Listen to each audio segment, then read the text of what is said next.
அன்பு நண்பர்கள் அனைவருக்கும் வணக்கம். ஸ்ரீ அகத்தியர் ஞானபீடம் இது எக்ஸாக்டாக எங்கே இருக்குன்னா, ஊட்டி மலையடிவாரத்துக்கு கீழே இருக்குது. இடம் கல்லாறு மேட்டுப்பாளையம்.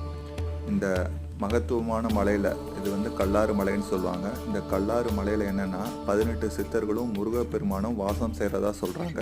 அதனால் இந்த மண்டபத்தை ஒரு சயின்டிஃபிக்காக கட்டியிருக்காங்க. கட்டி இங்கே 18 சித்தர்களையும் போகர் சொன்ன மாதிரி இந்த பழனி மலை முருகனை நவபாஷணத்தில் கட்டப்பட்ட மாதிரி இங்கேயும் அகத்தியர் பெருமானுக்கு சென்டராக சிலை வடிவமைச்சிருக்காங்க.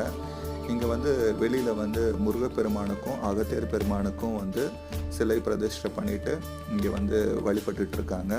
இங்கே வந்துட்டு போனால் தோஷங்கள் நீங்கும், அப்புறம் இறை ஆற்றல் பெருகும்னு ஒரு நம்பிக்கை. அதனால் பல மக்கள் இங்கே அகத்தியர் பெருமானையும் முருகப்பெருமானையும் சித்தர்களையும் வணங்கிட்டு போகிறாங்க.